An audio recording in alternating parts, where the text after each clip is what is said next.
Hi friends, આજનો વિડિયોનો topic છે એમાં ગુજરાતમાં જો તમે સરકારી હોસ્ટેલ એટલે કે સમાજ કલ્યાણ હોસ્ટેલમાં એડમિશન લેવા માંગતા હોય કે જેમાં રહેવાનું અને જમવાનું એકદમ ફ્રીમાં આપવામાં આવે છે, તો એનું ફોર્મ તમે કઈ રીતે ભરી શકશો એની સંપૂર્ણ માહિતી સમજાવવાનો છું. રજિસ્ટ્રેશનથી લઈ અને ફોર્મની પ્રિન્ટ મળે ત્યાં સુધી A to Z માહિતી આપણે જોવાના છીએ. જે પણ તાલુકા કે જિલ્લામાં તમે એડમિશન લેતા હોય તો એ જિલ્લા કે તાલુકાની હોસ્ટેલ છે એ તમારે સિલેક્ટ કરવાની હોય છે. જો તમે બીજા તાલુકા કે જિલ્લાની હોસ્ટેલ સિલેક્ટ કરો તો તમને એડમિશન છે મળતું નથી. તો વિગતવાર સંપૂર્ણ માહિતી છે તમને સમજાવીશ. તમે મોબાઈલથી ઘેર બેઠા પણ ફોર્મ ભરી શકશો અને કમ્પ્યુટરની મદદથી પણ ફોર્મ છે એ ભરી શકશો. આમાં તમારે કોઈ પણ એક પણ રૂપિયાનો ખર્ચો છે તે આવતો નથી. તમામ જે ઓનલાઈન પ્રોસેસ છે એકદમ ફ્રી છે. તો હું જે રીતે વિડીયોના સ્ટેપ બતાવું એ રીતે તમારે ફોર્મ છે એ ભરવાનું રહેશે. તો હવે આપણે વિડીયોના ટોપિક પર આવીએ.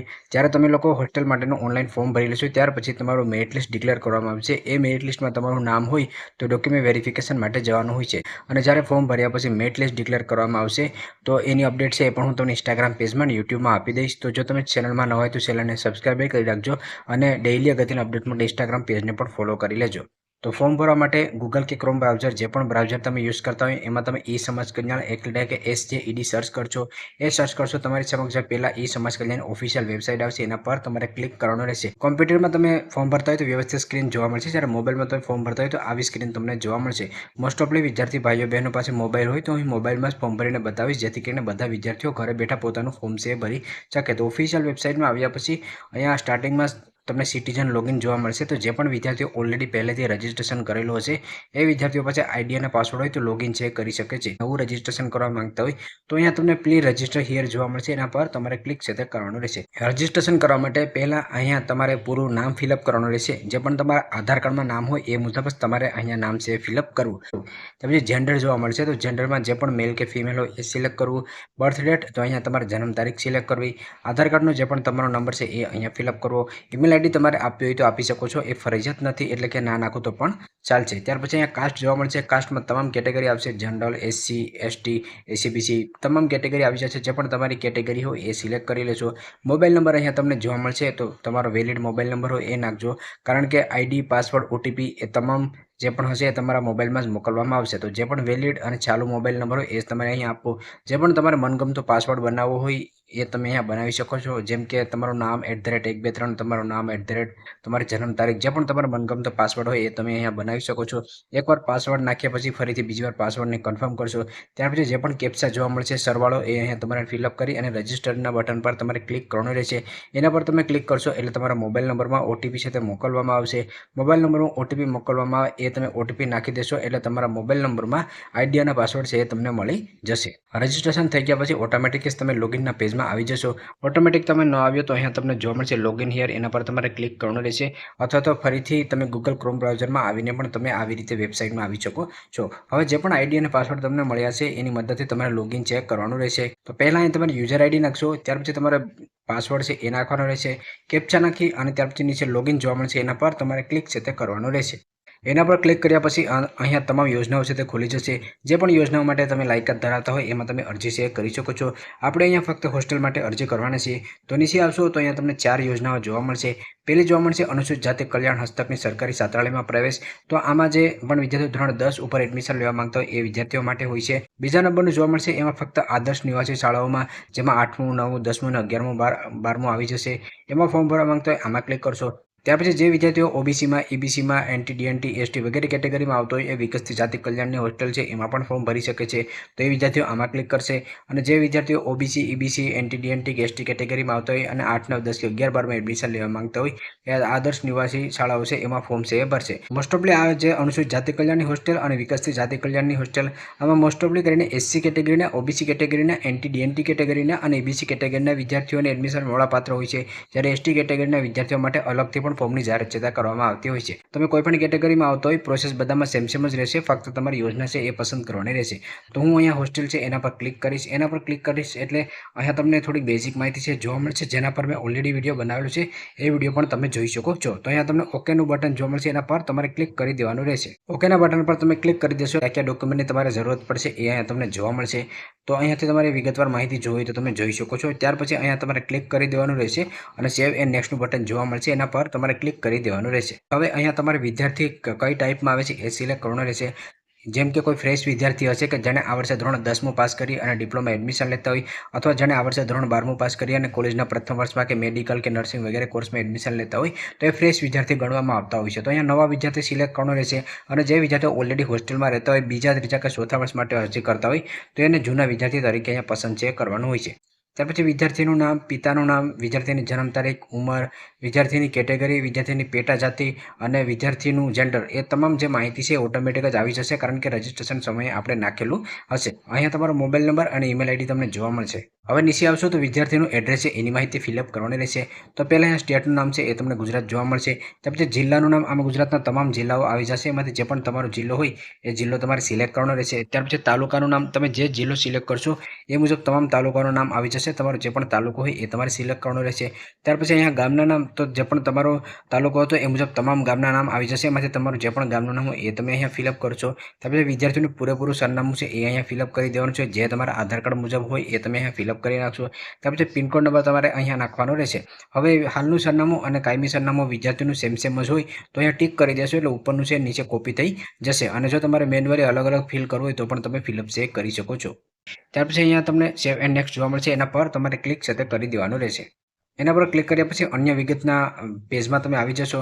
તો વિદ્યાર્થીનું ક્ષેત્ર એટલે કે અર્બન કોઈ સિટીમાંથી આવે છે કે ગ્રામ્યમાંથી એટલે કે ગામડામાંથી આવે છે, તો એ અહીંયા સિલેક્ટ કરવાનું રહેશે. તો જે પણ હોય એ તમે સિલેક્ટ કરી લેશો. ત્યાર પછી જે પણ તમારી વાર્ષિક આવક હોય, જે તમારા આવકના પ્રમાણપત્રમાં લખેલી હોય એ તમે અહીંયા ફિલઅપ કરશો.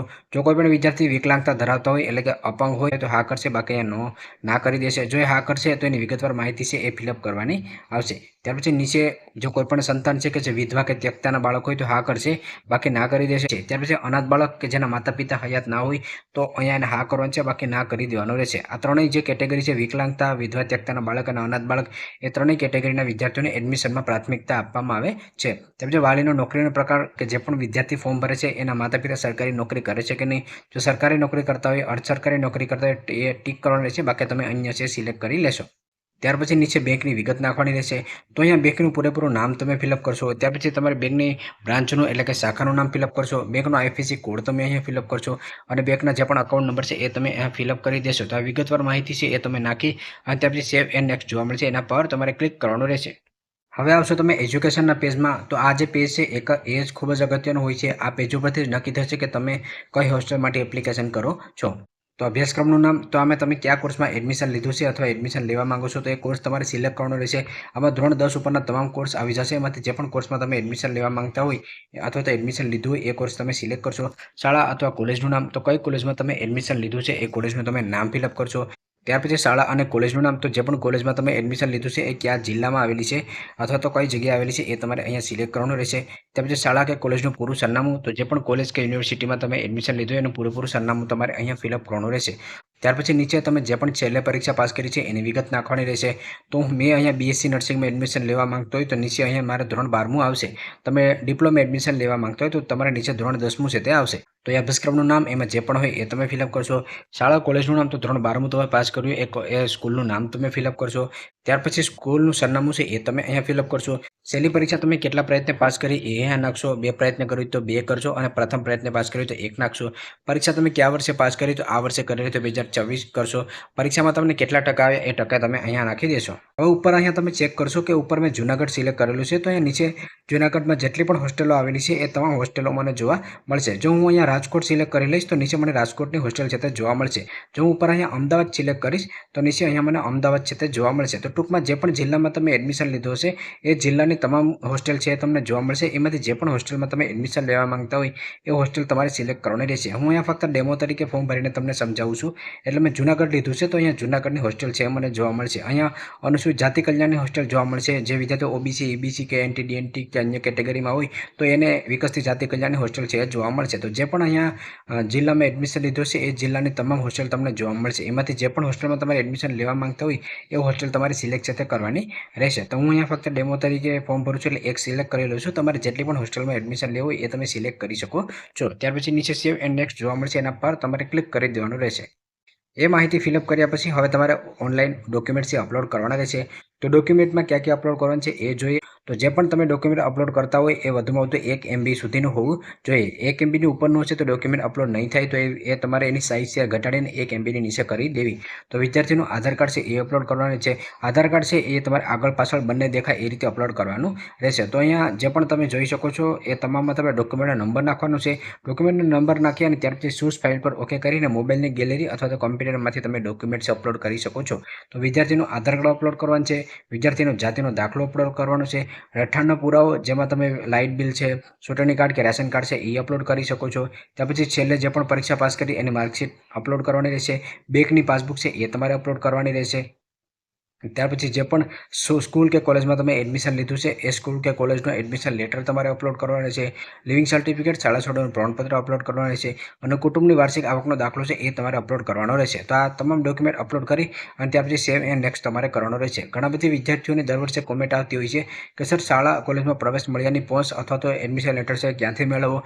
તો જ્યારે તમે કોલેજમાં એડમિશન લઈ લેશો તો કોલેજનો ઓફર લેટર તમને મળશે. જે વિદ્યાર્થીઓ મેડિકલ, નર્સિંગ, ફાર્મસીમાં એડમિશન લેતા હોય તો એને રાઉન્ડ દરમિયાન એડમિશન લેટર જનરેટ થતો હોય એ અપલોડ કરવાનું રહેશે. જે પણ વિદ્યાર્થીઓ BSc, BCom, BBA, BCA વગેરે UG કોર્સમાં અથવા તો MBA, MCA, M.Ed, B.Ed વગેરે કોર્સમાં એડમિશન લેતા હોય તો એને GCS ઉપરથી એક ઓફર લેટર જનરેટ થશે એ પણ તમે અપલોડ છે કરી શકો છો. અને આ ઉપરાંત પણ કોલેજમાં તમે જો અત્યારે હાલ એડમિશન લઈ લીધું હોય તો કોલેજમાં જઈને પણ તમે માંગશો કે મને એડમિશન લેટર આપો, તો એ લોકો એડમિશન લેટર કે બોનોફાઇડ સર્ટિફિકેટ તમને આવશે એ પણ તમે અપલોડ કરી શકો છો. તો ફાઇનલી કોલેજમાં તમને એડમિશન મળે એ ફાઇનલ થઈ જાય ત્યાર પછી તમે ફોર્મ છે ભરી શકો છો. તો એ અપલોડ કરી અને ત્યાર પછી નીચે સેવ એન્ડ નેક્સ્ટ જોવા મળશે એના પર તમારે ક્લિક કરી દેવાનું રહેશે. ડોક્યુમેન્ટ અપલોડ કર્યા પછી નિયમો અને શરતોના પેજમાં આવશો. ગુનાહિત પ્રક્રિયામાં સંકળાયેલા હોય તો હા, બાકી ના કરશો. ગંભીર બીમારી કે કોઈપણ પ્રકારની ચેપી રોગથી પીડાતા હોય તો હા, બાકી ના કરશો. અગાઉ હું સરકારી સાધનમાં અભ્યાસ કરતો હતો, કોઈ પ્રકારની ગેરશિસ્તના લીધે સજા થયેલ નથી એની ખાતરી આપું છું અને પાછળથી માલુમ પડશે તો પ્રવેશ રદ કરવામાં આવશે. તો અહીંયા તમારે ટિક કરવાનું રહેશે. તો ઉપરના જે 2 પોઈન્ટ છે એમાં તમે ના કરી દેશો, નીચે ટિક કરી અને સેવ એપ્લિકેશન કરશો એટલે તમારી ફોર્મની PDF અને ફોર્મનો જે નંબર હશે એ જનરેટ થઈ જશે.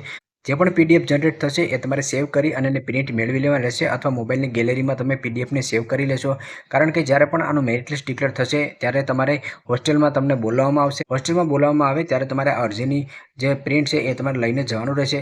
ફોર્મ તમારું ભરાઈ જશે ત્યાર પછી તમારા લોકોને કાંઈ નથી કરવાનું. ફોર્મની PDF છે તમારે સેવ રાખવાની રહેશે અને જ્યારે પણ આનું મેરિટ લિસ્ટ ડિક્લેર કરવામાં આવશે ત્યારે તમને એક સમય મર્યાદા આપવામાં આવશે. એ સમય મુજબ તમારે હોસ્ટેલમાં જઈ અને વેરિફિકેશન ચેક કરાવવાનું હોય છે. હવે મેરિટ લિસ્ટ ક્યારે ડિક્લેર થશે તો એનો કોઈ ફિક્સ ટાઈમ નથી હોતો, પરંતુ જ્યારે પણ તમારું મેરિટ લિસ્ટ ડિક્લેર થશે ત્યારે હું 100% તમને ઇન્સ્ટાગ્રામ પેજમાં અપડેટ આપી દઈશ અને યુટ્યુબ ચેનલમાં પણ તમને લોકોને અપડેટ છે તે આપી દઈશ.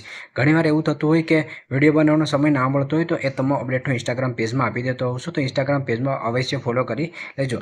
તો જો તમને આ વિડીયો પસંદ આવે તો લાઇક કરજો અને ચેનલમાં ન હોય તો ચેનલને સબસ્ક્રાઈબર કરવાનું ભૂલશો નહીં.